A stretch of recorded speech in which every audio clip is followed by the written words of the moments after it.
Good morning, everyone, and good afternoon to some.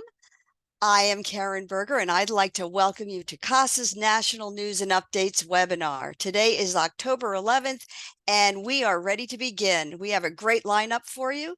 And before we get started, I'd like to go over just a couple of the features of this webinar. As you've probably noticed, your phones and computers are muted. We ask that you would put your questions for the presenters in the Q&A, and that if you have technical difficulties, use the chat box. Normally, our PowerPoint would be posted on the website, but we had some unexpected website maintenance. Christine has posted a copy of the PowerPoint in the chat, and both the recording and that PowerPoint will be posted on the website by next week. Now, before we get started with the agenda, I'd like to play a short little video for you.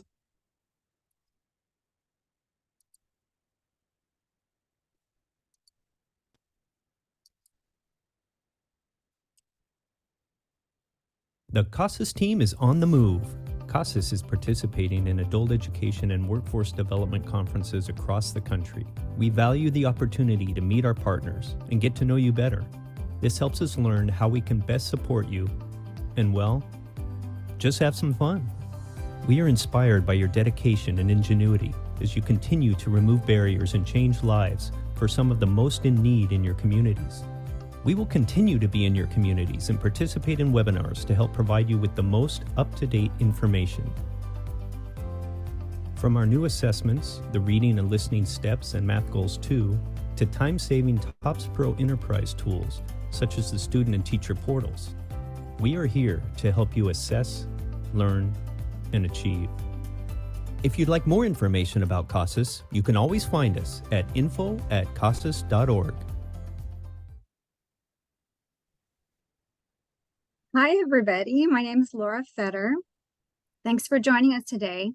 I'm joining you from beautiful Orlando, Florida, where the ACE of Florida conference has just wrapped up. I want to congratulate Julie Roberts and her team for a really inspiring and powerful conference. Before we get started, let's take a quick look at our agenda. We have an amazing, promising practice presentation today about creating a remote testing hub and the benefits of remote testing. We're going to share some test development updates, go over the CASAS eTests security update. We've got training updates, and we'll also share some upcoming events.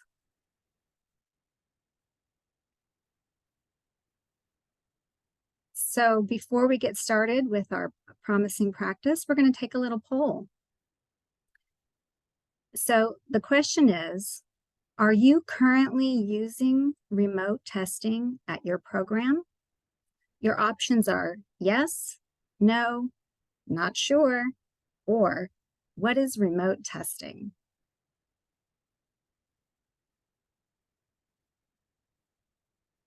So we're starting the poll.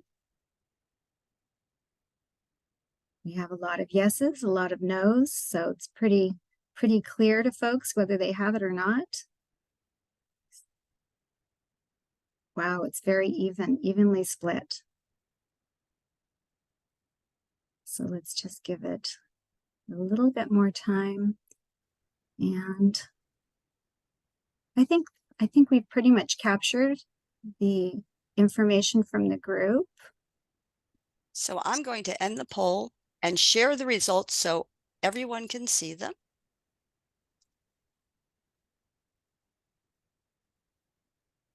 And then I'm going to close the poll. And that way, people just remember that you're going to use the button in the top right of your screen in order to close the polling window.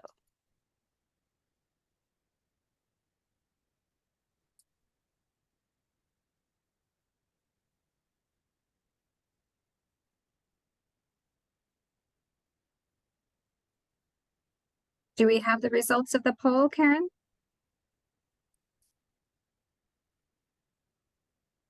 So 50% said yes, 46% said no, 4% not sure, and only 1%. What is remote testing? Well, you've joined the right webinar because we're going to talk a lot today about remote testing. And maybe those of you who are using remote testing, you may want to consider setting up a statewide testing hub. So let's just talk a little bit more about what is remote testing. So any computer-based testing with student and proctor in separate locations. CASAS eTests allows remote testing at no additional cost. It can be one-on-one or up to 15 students at a time. And CASAS provides support for different approaches on the website. So now that we have a better understanding of what remote testing is, I'd like to introduce our Oregon Adult Basic Skills Online Assessment Hub partnership. We are so honored and happy today to have the state director from Oregon, Donna Llewellyn, joining us, and the local ABS director from Southwestern Oregon Community College, Curtis Buell, who are going to share more information about their state testing hub.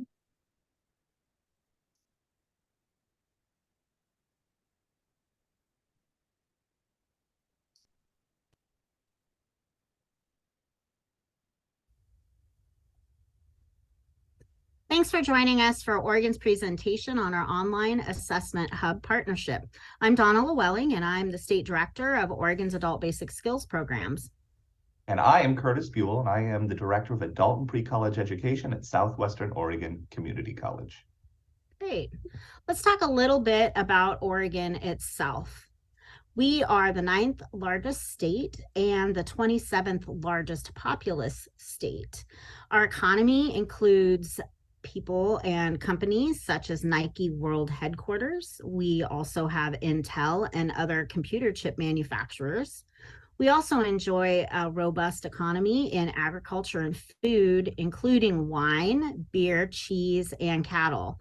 And no visit to Oregon is complete without a visit to Pendleton Wool Mills. Next slide, please. As you can see from the map, our population is really located in what we call the I-5 corridor. And we have a big difference in density by county. We have almost 1,900 people per square kilometer in Multnomah County, which is signified by red. And then down in this center of the state, kind of in the bottom corner, you'll see Harney County, which has 0.72 people per square kilometers, which is less than a single person. Next slide. Let's talk a little bit more about that populous county of Multnomah. If you were to split it actually into two counties, the western half would be the wealthiest county in Oregon, and the eastern half would be the poorest county in Oregon. Let's talk about the Title II providers that are providing services within the state. Here's a map, again, of Oregon. It shows our 9 workforce development boards and the location of Oregon's 16 providers. You'll see they're spread throughout the state, and we have 17 providers who include 16 community colleges and the Oregon Department of Corrections. So let's talk a little bit about enrollment. Note that while Title II enrollment in Oregon has essentially recovered from the pandemic, we're only a few hundred shy of the 2018-19 totals. It's still significantly less than our peak of the 2017-18 enrollment at about 13,000. The need for Title II services hasn't diminished. More than 100,000 Oregonians aged 18 to 64 lack a high school diploma and are unemployed or out of the workforce. Some of our local programs have indeed seen record enrollment in 2022-23, but the Oregon ABS team is still pursuing work on a marketing campaign to promote quality Title II services to those who qualify. Some of our local programs do face capacity issues related to topics such as teacher recruitment and retention. Next slide. So when we talk about Oregon Title II enrollment by race and ethnicity, it's important to note that the last 2 years, Oregon Title II enrollment has served more Hispanic Latino participants, which are that very faint light brown line, than white participants, which is in that brighter green line at the top of the graph. This data was retrieved from the National Reporting Systems Table 1. And that dictates the race and ethnicity categories and naming conventions. And if you have a question about who's included in those populations. Next slide. For the last 3 years, our programs have served more females than males. Next slide. And you'll see that this data that was pulled from Table 2 shows that our enrollment by age continues to primarily be within the ages of 25 to 44. Let's talk a little bit about performance. In Oregon, we look at pre-post test pairing, and it shows us what our likelihood is for reaching measurable skill gains in this area. This chart includes percentage of those who have a pre-post test pair. You can notice that this number significantly dipped during the pandemic. And then in 2021-22, it increased significantly. And once again, you'll see increases for last program year, 22-23. Why is this important? Well, we'll talk about that in a minute. So when we talk about Oregon Title II percent EFL gains, the same thing shows up, that we see a dip in 2021 and then a trajectory of increase significantly for our ESL participants, but also our ABE students, increasing over the course of the last couple of years. What we noticed by taking a look at the data was that we had an assessment challenge. Basically, what was happening is our local programs were unable to do assessment, meaning they weren't able to deliver pre and post tests in order to meet this performance benchmark. Next slide. So when we talk about partnerships here in Oregon, we really wrap around our learner. We think about the learner at the center of everything that we do. Octave helps us know what we need to do in order to meet federal performance requirements, and they obviously also help support with federal dollars. There's our state team and our WIOA, Local Workforce Development Board partners, our career technical education and others in our area, and then our local providers. And basically what we did is we started having a conversation about those low pre-post test numbers and the fact that we were having difficulty, quite honestly, telling our story about measurable skill gains. And so we just sat down together and talked with our local program. We talked with Octave, we talked with others about what are some possibilities. And one of the things that we found out was that we had a local program who was addressing the pandemic and being able to do assessment in a way that was innovative.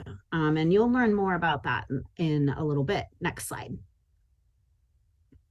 So when we talk about supporting our local programs, much as we wrap around our students, we do the same for our local program. It's really the philosophical approach to our program delivery here in Oregon. So we have our local programs, we do self-assessments with them, we help them identify program improvement plans, we provide data and research. We look to provide professional development opportunities. We develop policy and advocate for them. And also we do compliance and technical assistance. And so using this model, we worked with our local program directors to identify that access to assessment was definitely a barrier, particularly in getting access to testing centers. To be quite honest, prioritization of access when you had limited availability for slots due to social distancing or other barriers led us to realize that we needed to come up with an alternative solution. Next slide. And now you're going to hear from Curtis about what that solution was. So Curtis, tell us about the hub. So the hub came from our efforts during the pandemic to continue testing here at Southwestern Oregon Community College. I realized that Oregon is a performance-based state with funding, and I wanted to have our program be competitive in performance-based funding. So I knew that I needed to test students. We first did one-on-one remote testing, where we had students on Zoom, and they were remote controlling our computers and testing one-on-one with our staff. And then we realized we could move that and scale it up to about 1 to 5. So one staff member to 5 students at a time, delaying the starts so we could stagger about every 10 minutes somebody would start and then continue on to the test while we were starting the next person. And that led to the state saying, hey, can we scale this up for all of Oregon? And that's what we did.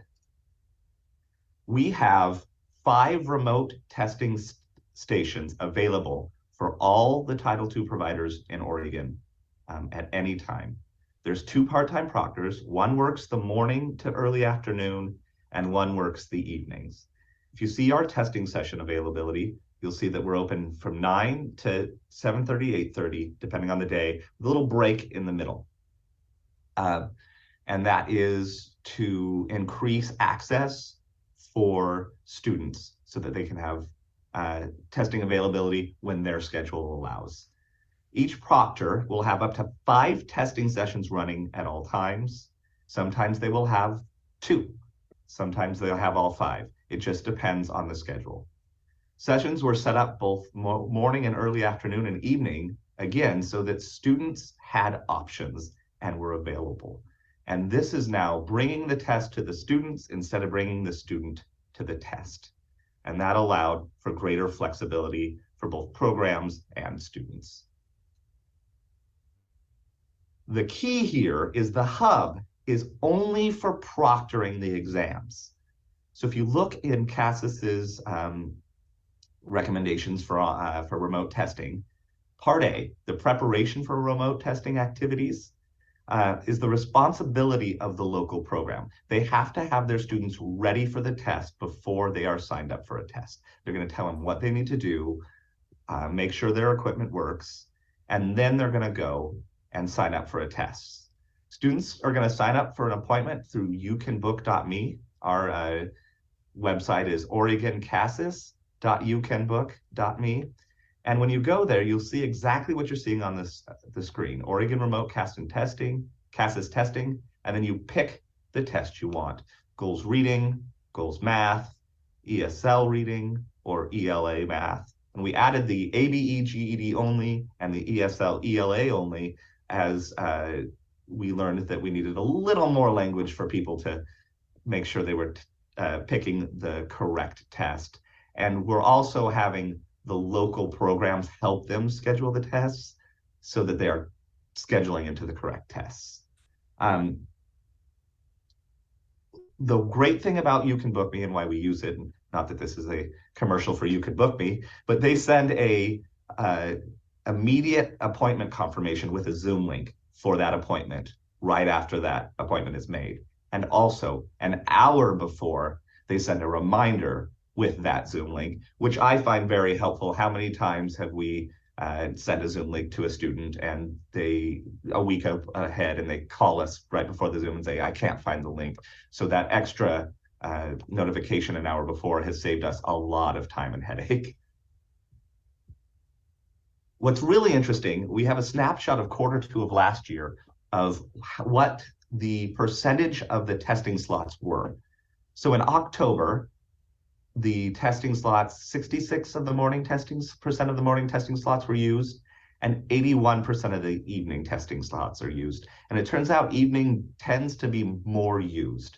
And I think that's because of our students who have working lives. November, we'll see an increase, 78 in the morning, 94 in the evening, and in December, 93 and 94. You will notice as terms end, like in December, testing increases because we have an increased need for post-testing. At the beginning of the term, September, which we don't have the data for in this slide, was higher because it was the beginning of a term. So you'll notice trends based on term beginnings and term ends, but also there's steady testing even throughout the term as people need to be assessed as they go. And if they didn't make it at the beginning or they're late start students, the availability is there 5 days a week, except for 2 days or 2 weeks during the winter when the campus is closed. We believe we have the right amount of testing sessions available for our state needs. That's why we have the 5 in the morning and the 5 in the evening each day. It's also very manageable for the proctors to manage 5 testing slots. Again, each test is not starting. We don't have 5 tests starting at 9. We'll have a test starting at 9, then at 9:10, and then 9:20, so that the proctor can get the student ready, watch the test while getting the next student ready and not having to try to talk to multiple students at a time. And we've finally kind of hit that sweet spot and are really excited about the use of the testing center and the availability for students. So that is kind of where we're at. And I think really I'm happy with it from a local perspective to be able to provide for the rest of the state. And Donna will tell you what the state thinks from their perspective.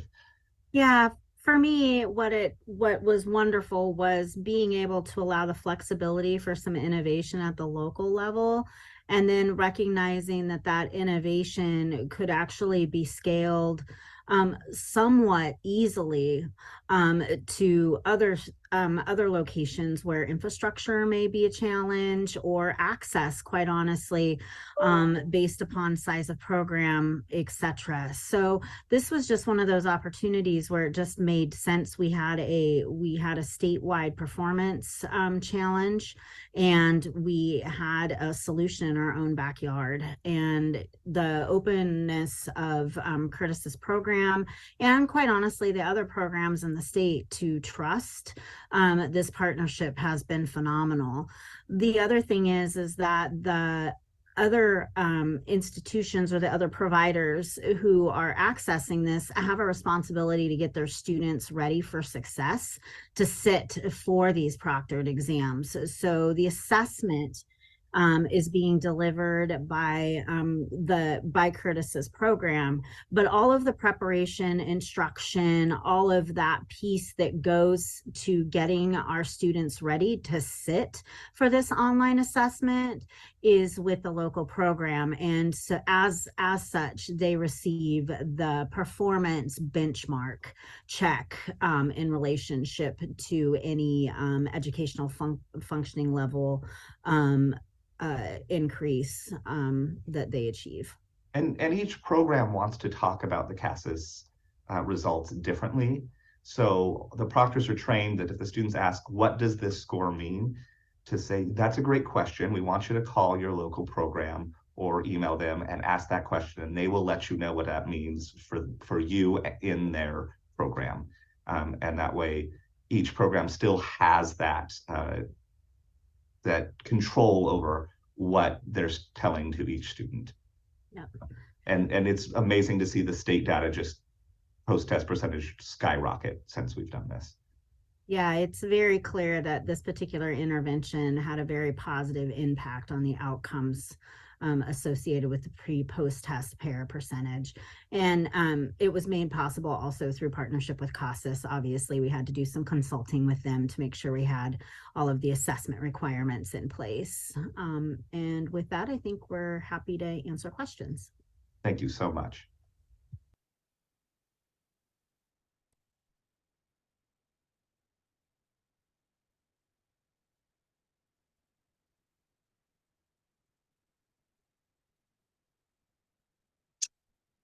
Well, thank you so much. What a wonderful presentation and what a creative solution that you found for getting your paired test scores. It was nice learning a little bit about Oregon too, and how you managed to increase your paired test scores. So I don't know if we have any questions now, but we do see them coming into the Q&A. And I think we'll let our team go ahead and answer those in the Q&A as we move along with the rest of this webinar. And then again, I know that people asked about the presentation. We will have that posted on the website as soon as our maintenance is complete. So you'll be able to have access to that. Yeah, I just want to thank Donna and Curtis for their generosity in sharing this innovative practice. We really, really appreciate you doing this for us and for everybody on the call. Just want to summarize again the benefits of remote testing: improved paired test rates, increase the number of measurable skill gains achieved, assist adult learners dealing with obstacles to in-person testing, such as childcare, transportation, or work schedule conflicts. So this is definitely an equity and access innovation. And also to assist programs in dealing with interruptions to student testing due to staff shortages or inclement weather. So again, thank you so much for your presentation, and we'll go ahead and move. Oh, some considerations for remote testing. Sorry, let me share this. You want to consider the student. So what device will they be using to test? What are their digital literacy or English language skills? I think that's why Curtis mentioned it was the agency's duty to kind of make sure they were ready to do this kind of testing. And has the student ever taken a test on eTests before? And consider the proctor. How will remote testing be scheduled with students? What device will the proctor be using? Does the proctor have experience administering CASAS eTests? You may want to just start with one-on-one and then build up from there according to the guidelines for remote testing. So if you'd like to learn more after our maintenance is done with our website, please go to our casas.org/product overviews/remote testing. So let's pivot to a poll. There's been a change of season here in the United States and across the world. We're pivoting to fall. So we would like to tie our poll to the fall season and learn a little bit about where you are in your transition process, transitioning to the new series. So what color leaf are you? Are you red, off the tree, floating on the steps in goals to breeze? Are you orange, just about ready to let go and launch the new test series? Perhaps you're yellow, testing the breeze and contemplating the changes ahead, or maybe just a green leaf still, holding tight to my branch and watching the others launch. So again, where are you in your transition? What color leaf are you? Okay, I will launch the poll.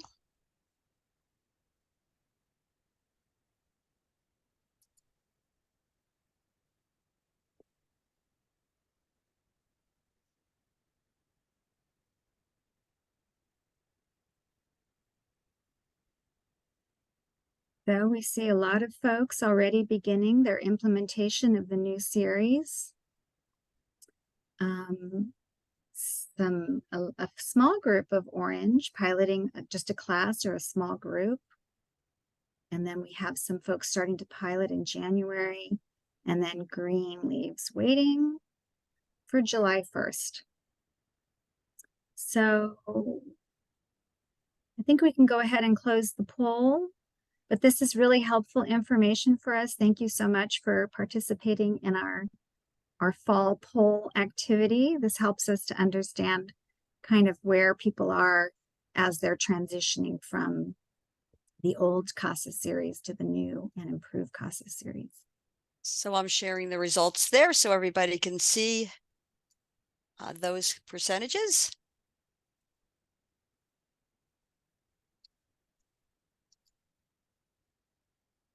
And we'll move on. Don't forget to close that little polling window on your screen so you can participate in the next part of this webinar. Thanks, Karen. And I'm going to let Daniel kick this part off. Hi, everyone.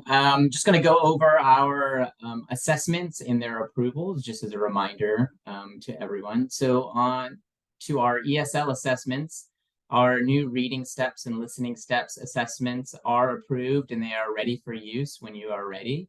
And they are both approved by the NRS through 2030. Our Life and Work reading series and our Life and Work listening series are also still approved until June 30th of 2024 next year. So for those who do need a little bit more time to transition and get ready to use the new STEP series, there is time to do that. On the Life and Work side, just as a reminder, that is the 80 series, the forms 27, 28, and the 513 and 514. And with Life and Work listening, that is the 980 series. Also, on our ABE side for math, our math goals series is also approved until June 30th of 2024, just like our Life and Work series. Our Math Goals 2 series is also approved, just like the STEP series. They are ready for use, also approved through 2030. So if you need some extra time to transition, you have that over the next year. Though if you are ready now, they are ready for you to start using them. Also for our reading ABE series, Reading Goals. So Reading Goals is still approved until March of 2025. So there's a couple years of approval left there. However, we are in development of our Reading Goals 2 series, and we are starting field testing this month of the new series, and that will be continuing through June of 2024. And we really appreciate those who have already expressed interest in participating. And if you are interested, please contact us and we'll get you set up. And lastly, I just wanted to say a big thank you to everyone over the past few years who's really helped us get these series approved. We can't do it without participation from programs all around the country. It's a huge effort, and we really do appreciate all of you helping us to get all of these new series approved and to helping us continue to be a leader of assessment in adult education. So just wanted to say that. Just thank you so much. And I'm going to pass it back to Laura. Great. Thank you, Daniel. So back in, I think, April, we were talking about possible launch scenarios when we were talking to the field about how they might transition to this new series. And we had 3 different scenarios that we were throwing out there as ideas. So one was the speedboat scenario, where you were just going to speed away and quickly adopt the new series. The other option might be a luxury liner approach, where you're just going to slowly take a whole year to turn that big luxury liner and just take your time transitioning to the new series. And then another idea was the inflatable boat, just maybe one program at a time or one class at a time. So we want to share what we're learning from the speedboats. They have graciously shared their learning with us so that we can share it with you. And one of the things that we're learning is that students may score lower on the STEP series. So why might that be? Why might students be scoring a little bit lower in the STEP series? So we just want to remind everybody, the educational and workforce landscape has changed due to many things, including innovation and globalization. So the skills that workers need has changed. So the descriptors for the NRS levels have been updated to reflect this change. The descriptors for their NRS levels are also aligned to the college and career standards and English language proficiency standards.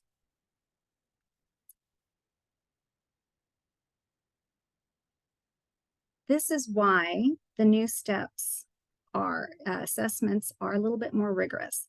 These new alignments mean the new CASAS assessments are more rigorous. This does not indicate that the student's ability has gone down. Instead, their ability is aligning to the standards that describe each of the new NRS levels. So what might this mean for agencies? What changes might you need to consider? School intake placement processes may need to be modified, especially if you're using the CASAS test for your placement test. Cut scores for program entrance may need to be modified as well. So if you're using the CASAS scale score as a cut score for your IET programs or your CTE programs, you may need to modify those cut scores. Also, it may mean that teachers need additional training on the ELP and CCR standards to address the increased rigor.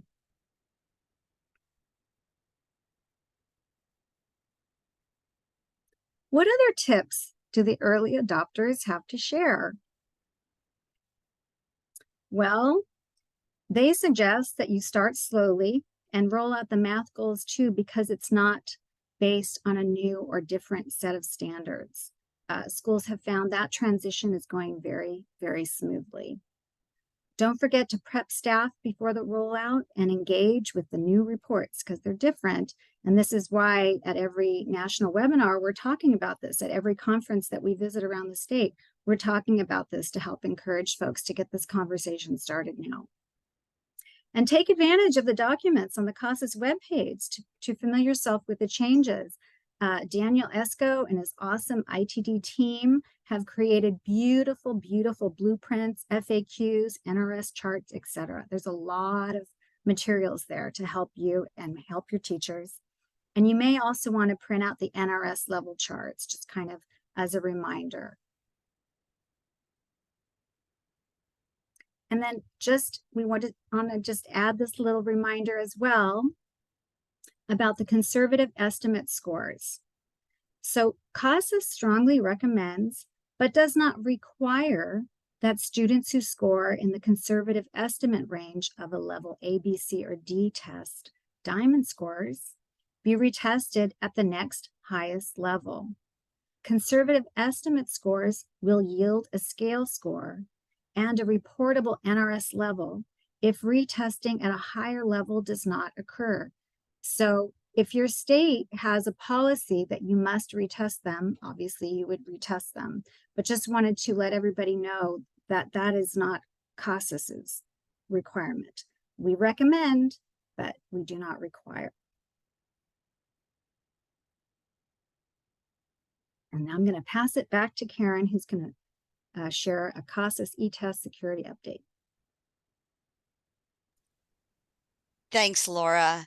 And some of you probably have been thinking, what's going on with this test security update? And we listened, and there has been a global email that's been out to notify you that we have decided to extend the October 15th deadline to give you an opportunity to work out the bugs and make the transition depending on how you're using your computers and frankly, just for people whose perhaps their IT department is overwhelmed because you have so many labs. So there's a lot of reasons that people have not yet switched over. And this upgrade affects all test stations that use Microsoft Windows, and most Windows editions have the built-in security feature that we are adopting called Take a Test. So we recommend that you download the CASAS eTest Take a Test user guide and inform your local IT staff about this change. We also invite you to join us for weekly test security office hours. So you can ask any question about Take a Test. You can visit office hours on the CASAS homepage to register. I will talk about office hours a little bit later and as well. And you will be able to ask all of your questions.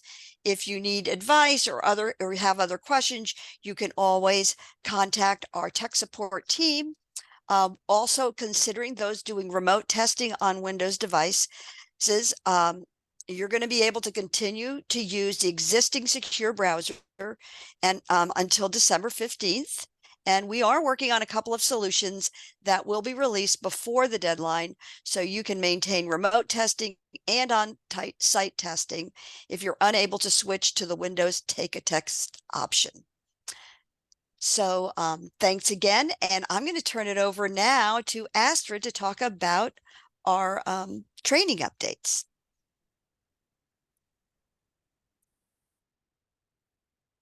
Hi, everyone. Thank you, Karen, for the handoff.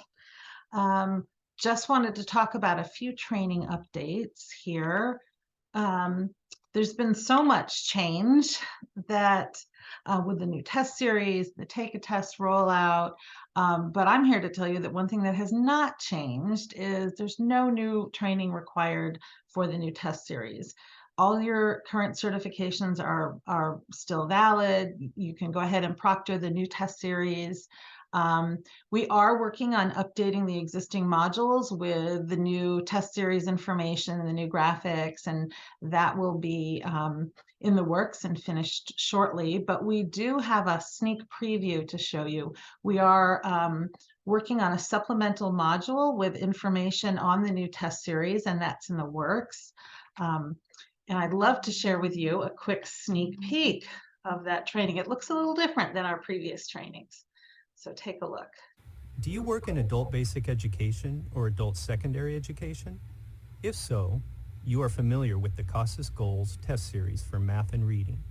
You will be happy to hear our new Math Goals 2 series is ready for you to use. Do you work with ESL learners? If so, you have worked with the CASAS Life and Work testing series. The Life and Work test series will retire for reporting purposes on June 30th, 2024. The new STEPS reading and listening series will replace Life and Work and are now available. Do you work in adult? So that's a little sneak peek of what that larger module will look like. So stay tuned. We're very excited to be able to bring that to you. We've gotten a lot of questions from the field with the rollout of the new test series for ESL, the new STEP series. One of the questions we hear often is, well, what about Form 27 and 28? We use that so often. Are they gone? And the answer is yes, they are gone. But that doesn't mean that there isn't an option for those very low level, low literacy level ESL students when they come into your program. So CASAS policy is that we wanted to let you know that this level A test, which is our lowest level of the STEP series, may be administered as a consumable paper test. And you can have students circle the answers right in the book, as they did with the 27-28 that you might have been more familiar with. We also suggest that if you have touchscreen devices, that also would be an option to the paper test consumable option for those very low literacy level ESL learners.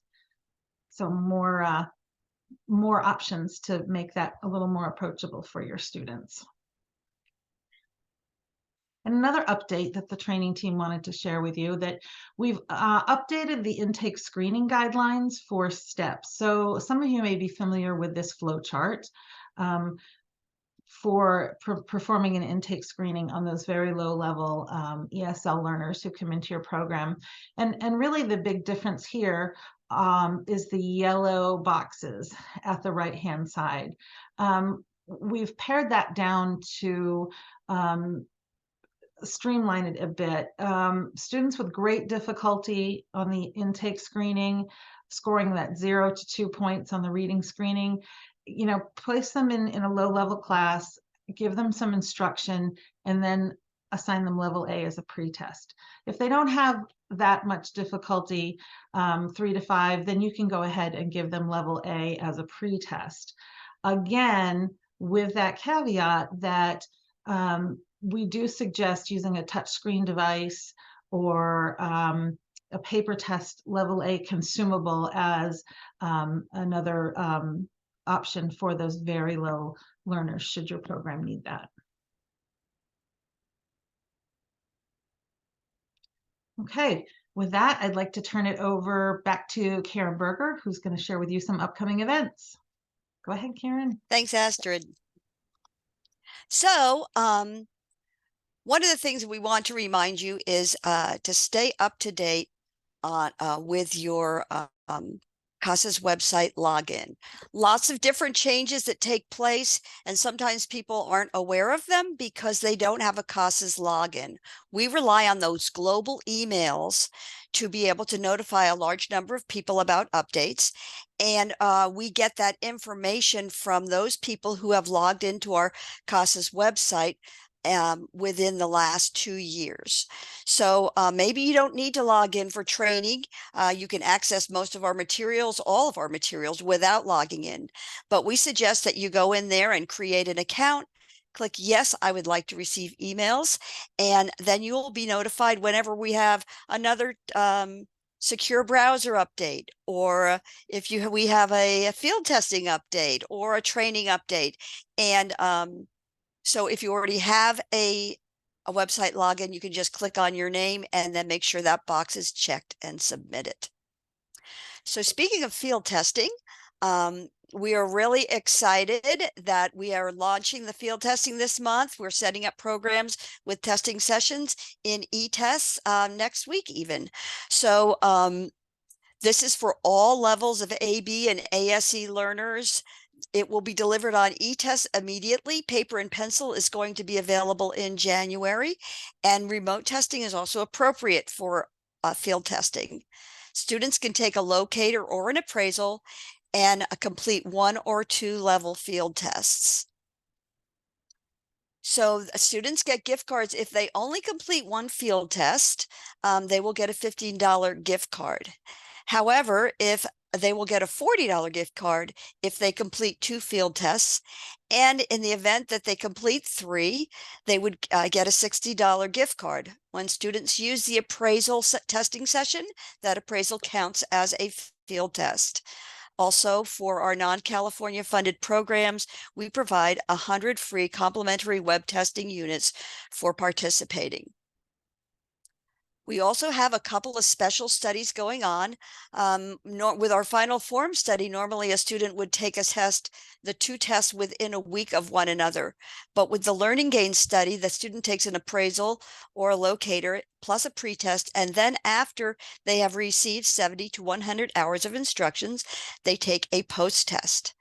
This can be delivered on paper and pencil and eTests. We also have a special testing session study for level A field testing, and those students either are set up with a testing session that's just they're automatically delivered the level A, or if you're paper testing, either way they skip the locator, skip the appraisal, and go right into that test. And this is for ABE learners at NRS levels 1 and 2 in reading. If they have a goal score of a reading goals existing score of 208 or below. So if you'd like to get started, it's pretty easy. You can communicate with your teachers and administrators, create a plan. Always contact us for support along the way. If you have any questions, there's info on the field testing page at CASAS.org, and you can always contact me at fieldtesting@CASAS.org. So we hope to hear from you about that, and thank you. So also we have upcoming is the TOPS Pro Enterprise Overview. A lot of folks really enjoy this presentation. It's great for beginners and for people just to understand how TOPS Pro Enterprise works. These are live webinars hosted by our CASAS tech support team. The next one is October 19th, which is tomorrow, and registration should be open. If you have, we expect our website reconstruction or to be finished, but if it's not, you can contact tech support so you can get registered for this great TOPS Pro Enterprise overview. Also, so here's a little look at what office hours looks like, the schedule. So people want to know about the test security updates, and they also have other questions. So we still have regular office hours. Some people sign up for the regular office hours and ask about that take a test security update. That's fine.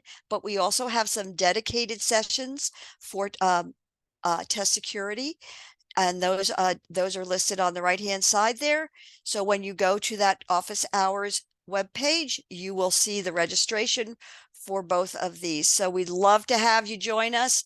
And we there will be a presentation for the test security piece, but we let your questions determine what we talk about. So if you need some support and have some questions, we'd love to have you join us for that. And now I'll turn it back to Laura. Great. Thanks, Karen. Yeah, I really just want to stress how great those office hours can be. Don't be afraid to bring your whole team and log on to the office hours. They'll put you in a separate breakout room and address your concerns, and your whole team will just get it at the same time.